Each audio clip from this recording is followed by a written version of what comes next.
Baga gammanne saba ofiitti galuun hin qabu cubbuu sabboonummaa gochuuf nuuf laattanii lubbuu shakkii hin qabaatinaa nuuf bira geessanii si waliin jirra nuti ilmaan keessanii nuti ilmaan keessan isin nu dhaltanii baguma nagaa fayyaadhan nu galtanii. Shira diinaa ciraa wal qooda maleessaa koottaa yaawaan ofii maaloo nu jabeessaa. Innichi kaleessaa qabsoo nagaaf dhagaa Itoophiyaa suphuu ormatu baheem ragaa. Uummanni Oromoo hubadhaa galaana tokko taanan martuu kutatee carraanna. Ija mukaa soorachaa waan nyaatamu dhabnaani hongee amtuu dhandhamaa dheebuudhaan gaggabnaani. Jaallammee qabu bira gaggabaa hawwaaltanii isin kan irra aftan kunoo asnuu yaattanii. Abdiin keessan uummata misilii yaadannoo koottaa nu tokkummeessaa hin gatinaa yaadannoo. Qeerroof qarreetu jira kanumaa hin feene dharaa isinirraa dhalanne hin dagatinaa adaraa. Yaa guchoo qabsoo saba abbaa qubee dhalootaa.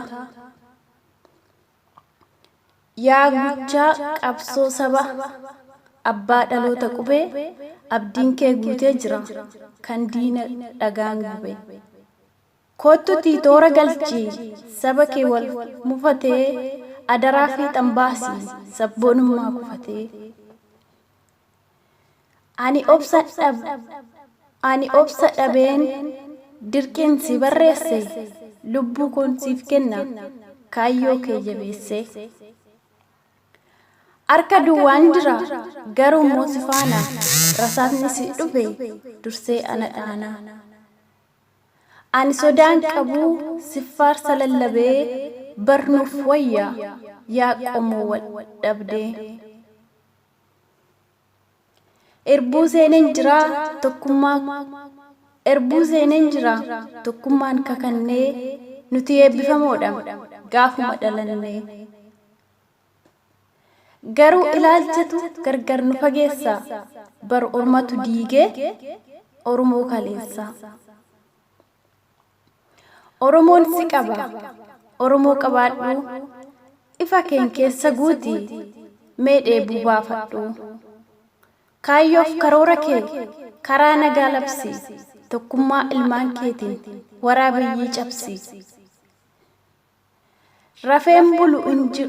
Rafee buluun hin jiruun eebichaa'ee ormi gammachuudhaan barnuutti fincaa'e. Hani hangam beekutti akkasitti hiikama akka dhuunfaa kootti kanumas siif dhaama.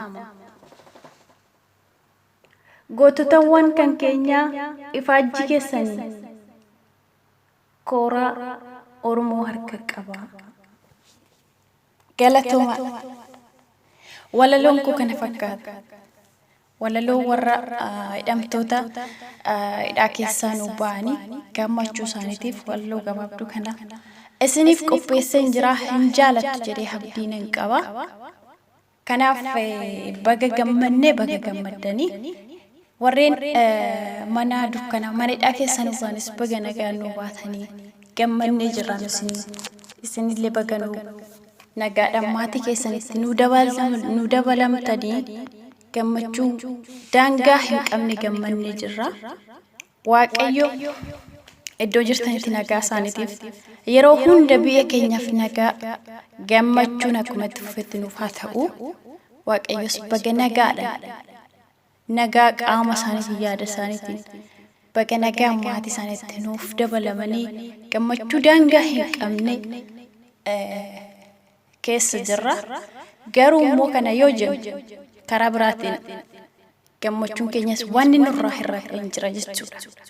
Maal yoo jenne ka isaan kan hidhaman sababa caalutiif arra isaaniif hin gammanna gama tokkoon hin gaddina. Osoo hin namma ka'ee gammachuu uummata kanaas arge baay'ee tokko bakka deebi'ee gammachuu kana himmilanne deeme malee osoo namni du'e hin galate Haacaaluu uummanni Oromoo deebisee ni galcha. Maaliif jaalala isaaf qabaniif kabaja isaaf qaban baay'ee daangaa kan hin qabne waan ta'eef jireenya isaa hunda innis uummata Oromootiif dhaabbatee falma. Oromoon tuqame yoo jedhan ofiisaa jireenya mataa isaa fontaanee Oromoodhaaf jiraachaa ture jechuudha. Saba Oromoo fuuldura dhaabbatee karaa danda'u wallee isaati karaa danda'uun itti mee uummata isaa jaalata. Uummannis baay'ee isa jaalata. Waan gaarii hojjetan uummanni illee nama kabaja nama jaalata. Yoomillee nama sun hin dagatamu seenaa ta'e nama keessatti hafachuudha. Innaa kanaaf baay'ee gammanni jirra. Bakka gammaddanis illee Waaqayyo immoo biyya keenya illee nagaa nuuf haa godhu. Akkasumas lafa jiranitti ammallee nageenyi isaanis haalli biyya keenya keessa jirtu baay'ee kana badaa waanuma nama gammachiisu miti. Haala nageenya isaan irratti Waaqayyo bichaa isaan haa eegu. Baguma nagaan bahanii uummanni Oromoos bukkee dhaabbatee nageenya isaaniitiif wal dhaga'aatii waliif ajajamaa wal gorfachaa hoo deeman gaariidha isiniin jedha. Itti aansee immoo gama biraatiinis ijoollee mana hidhaa Saawud Arabiyaa keessa jiran jechuudha. Isaan illee jechuudha gaafa kana dhaga'anii lubbuu isaaniirra hagam akka gootota isaanii jaalatan gammachuudhaan of wallaadhaan mana hidhaa keessatti iddoo jiran illee raaffatanii gammachuudhaan jechuudha.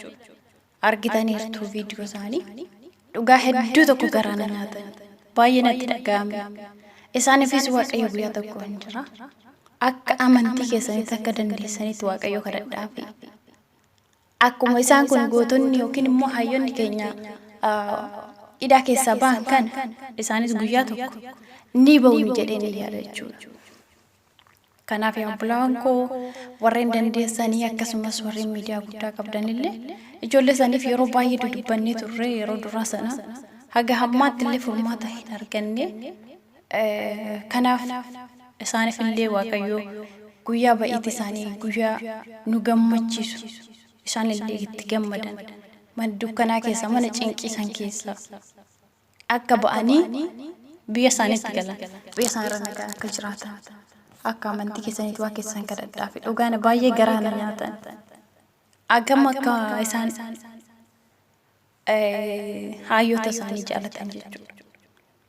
Dhugaa baay'ee garaana nyaatanii jechootan nabiif jechuudha. Innaa kanaaf isaaniifis amma danda'ametti qaamni dhimmi ilaallatu daf furmaata tokko laatee fi haga hammaa furmaata malee achi keessa taa'u isaanii baay'ee tokko nama gaddisiisa balleessaa malee mana hidhaa keessa taa'uun jechuudha. Innaa kanas siniin jechuu barbaada lafa jirtanitti isaaniifis kadhannaa godhaa fi akka baaniifis immoo yoo dandeessan karaa sagalee ta'uudhaanis jechuudha. Qaama dhimmi ilaallatus balleessa tokko malee maaf hidhamu. Mootummaan illee akkasuma dubbatee ture. Namni akka gara biyyaa galanii hojjetaniif jechuudha. Namoota murtaa'e dubbatamee ture garuu haga hammaa wanti sun wanta hojiirra oolee miti. Kanaaf kana jechuu barbaada gama kootiin.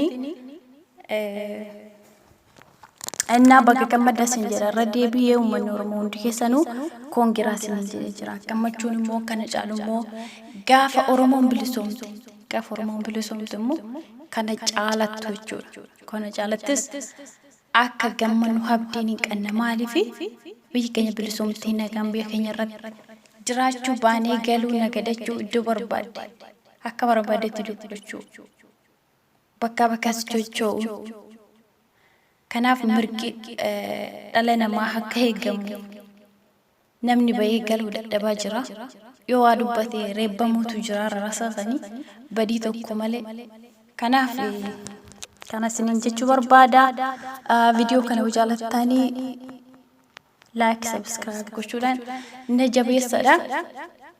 Warreen immoo maatii kiyya hin ta'ini maatii naaf ta'a siniin jedha subscribe gochuudhaani.